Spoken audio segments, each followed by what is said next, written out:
दोस्तों नमस्कार, जोहार। ही चलते हैं झारखंड सूबा की ताजा खबरों की ओर, लेकिन उससे पहले अगर आपने अभी तक इस चैनल को सब्सक्राइब नहीं किया तो सब्सक्राइब कर ले, जिससे कि आपको झारखंड सूबा की ताजा खबर रोजाना मिलती रहे।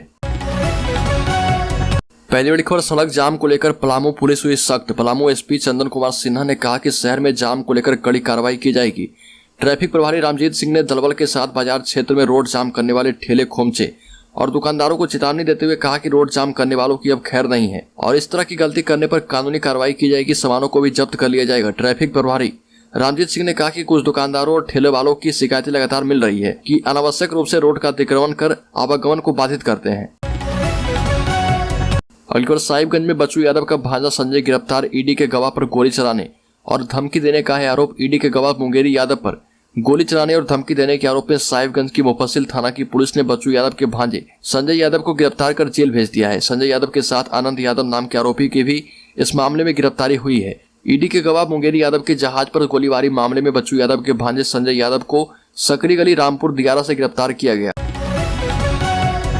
अलीगढ़ देश में आने वाले आम बजट से मुख्यमंत्री को नहीं है कोई उम्मीद। कहा कि बोला तो बहुत जाता है लेकिन होता कुछ और है और आता कुछ और है। बुधवार को देश का आम बजट संसद में पेश होने वाला है और इसे लेकर बयानबाजी शुरू है।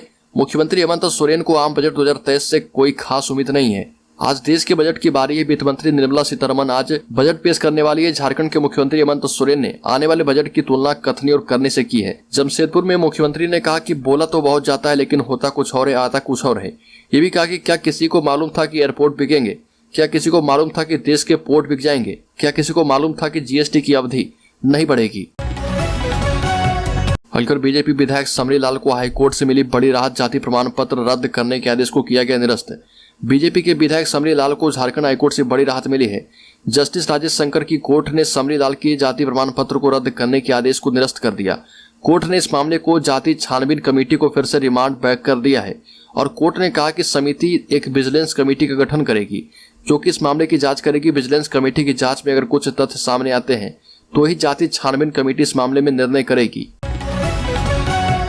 अलीगढ़ झारखंड का अगला नया एयरपोर्ट साहिबगंज में बनेगा। आपको बता दें कि मुख्यमंत्री हेमंत सोरेन ने कहा कि जिले के सोनारी एयरपोर्ट से कोलकाता के लिए हवाई जहाज ने उड़ान भर दी है और मुख्यमंत्री हेमंत सोरेन ने हवाई जहाज को हरी झंडी दिखाकर रवाना किया। मुख्यमंत्री ने कहा कि झारखंड में हवाई अड्डों की संख्या अच्छी है। साहिबगंज में भी नया एयरपोर्ट प्रस्तावित है और सभी हवाई अड्डों के सुदृढ़ीकरण का कार्य तेज गति से हो रहा। अलीगढ़ राज्य में पदक लाने वाले खिलाड़ियों को मिलेगा 10,000 रुपये मासिक पेंशन। झारखंड के लिए पदक जीतकर लाने वाले रिटायर्ड खिलाड़ियों को राज्य सरकार अब आजीवन 10,000 रुपये मासिक पेंशन देगी। ऐसे खिलाड़ियों को झारखंड खेल नीति 2022 के अनुसार ये पैसा दिया जाएगा और इन खिलाड़ियों की मृत्यु के उपरांत उनके आश्रित पति पत्नी, नाबालिग बच्चा बच्ची को भी 5,000 रुपये मासिक दिया जाएगा। इस संबंध में पर्यटन, कला, संस्कृति, खेलकूद एवं युवा कार्य विभाग ने अधिसूचना जारी कर दी है। विभाग ने खिलाड़ियों को खिलाड़ी पेंशन योजना के तहत पेंशन प्रदान करने के लिए गाइडलाइन जारी कर दिया है। अलीगढ़ झारखंड मुक्ति मोर्चा के निश्चय पत्र के 5 वादों को पूरा करना झारखंड मुक्ति मोर्चा के लिए चुनौती साबित हो रही है। हेमंत सरकार ने 3 साल के कार्यकाल में कई चुनावी वादों को पूरा करने का काम किया। इन वादों को झारखंड मुक्ति मोर्चा ने निश्चय पत्र नाम दिया था। निश्चय पत्र में 5 सबसे महत्वपूर्ण वादे थे। 1932 के खतियान आधारित स्थानीय नीति, ST SC OBC आरक्षण का दायरा बढ़ाना, झारखंड के निजी क्षेत्रों में स्थानीय के लिए 75% आरक्षण, आदिवासी सरना धर्म कोड और नियमित सिविल सेवा परीक्षा लेना शामिल है।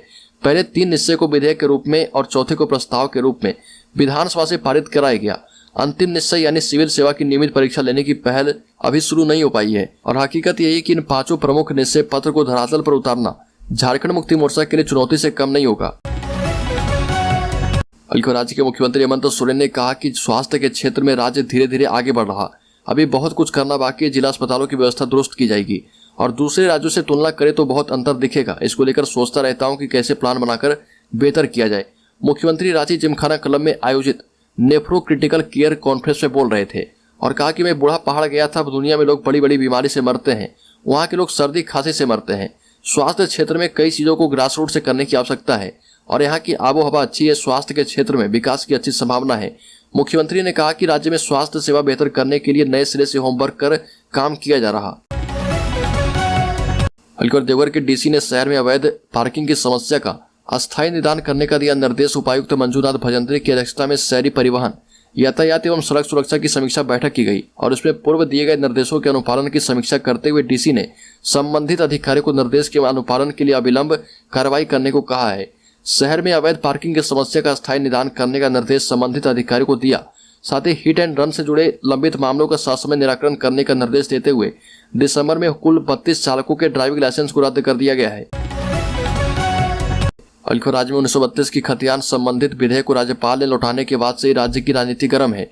विधेयक को लेकर झारखंड मुक्ति मोर्चा और बीजेपी एक दूसरे पर बार पलटवार करने में लगे हुए हैं। और इस संबंध में मुख्यमंत्री हेमंत सोरेन से जब पत्रकारों ने सवाल किया तो उन्होंने कहा कि मैं राज्य के दौरे पर निकला ही था, तभी रास्ते में मीडिया के माध्यम से पता चला कि राज्यपाल ने 1932 से संबंधित विधेयक लौटा दिया है। मुख्यमंत्री ने कहा कि राज्यपाल ने क्या आपत्ति जताई है और किन बातों पर उन्हें चिंता है, यह देखने के बाद इस पर कुछ बोल पाएंगे। ये भी कहा कि विधेयक को लेकर राज्यपाल की चिंताओं को दूर करने का प्रयास किया जाएगा। रामगढ़ उपचुनाव के लिए 2025 मतदान कर्मी, 69 सेक्टर मजिस्ट्रेट और 63 माइक्रो ऑब्जर्वर की नियुक्ति की गई।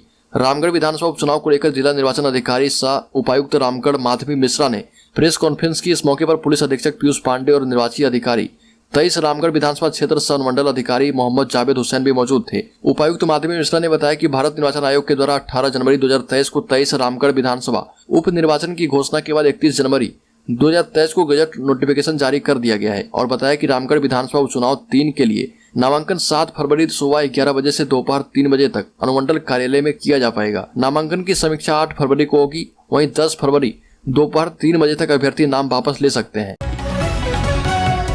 झारखंड बिजली वितरण निगम राजस्व वसूली और अपनी आय को बढ़ाने के लिए कई तरह के उपाय कर रही है। बकाये बिजली बिल के भुगतान के लिए ऑफर दे रही है तो कई बार दंडात्मक कार्रवाई भी कर रही है। अब जेबीबीएनएल ने कंज्यूमर्स की समस्याओं के समाधान के लिए हेल्पलाइन नंबर जारी किए हैं और ये हेल्पलाइन नंबर इसलिए जारी किए गए हैं ताकि उपभोक्ताओं को बिजली बिल मिलने में हो रही परेशानी का समाधान मिल पाए। दरअसल जेबीबीएनएल को लगातार छापेमारी के दौरान शिकायत मिल रही थी कि समय पर बिजली बिल ही नहीं मिलता तो जमा कैसे किया जाए। उपभोक्ताओं की इस परेशानी को देखते हुए कई हेल्पलाइन नंबर जारी किए गए हैं। हजारीबाग में 2 बच्चों की मौत हो गई। खेलते खेलते बच्चे आग की चपेट में आए और जलकर उनकी मौत हो गई। झारखंड में धनबाद के बाद हजारीबाग इस अग्निकांड ने परिवार से इकलौता बेटा छीन लिया है। घटना हजारीबाग के बरकट्टा प्रखंड क्षेत्र के चिचकप्पी गांव की बताई जा रही। पुआल में बच्चे खेल रहे थे, अचानक पुआल में आग लगी और दोनों बच्चों की इसमें जलकर मौत हो गई। ये घटना शाम को घटी। बताया जा रहा है कि इस हादसे में साक्षी कुमारी जिसकी उम्र 4 साल और अभिशान कुमार जिसकी उम्र 3 साल थी उसकी मौत हो गई। ग्रामीणों के मुताबिक शॉर्ट सर्किट की वजह से पुआल में आग लग गई। दोनों बच्चे इसी पुआल में खेल रहे थे। दोनों बच्चों की मां बाजार गई थी।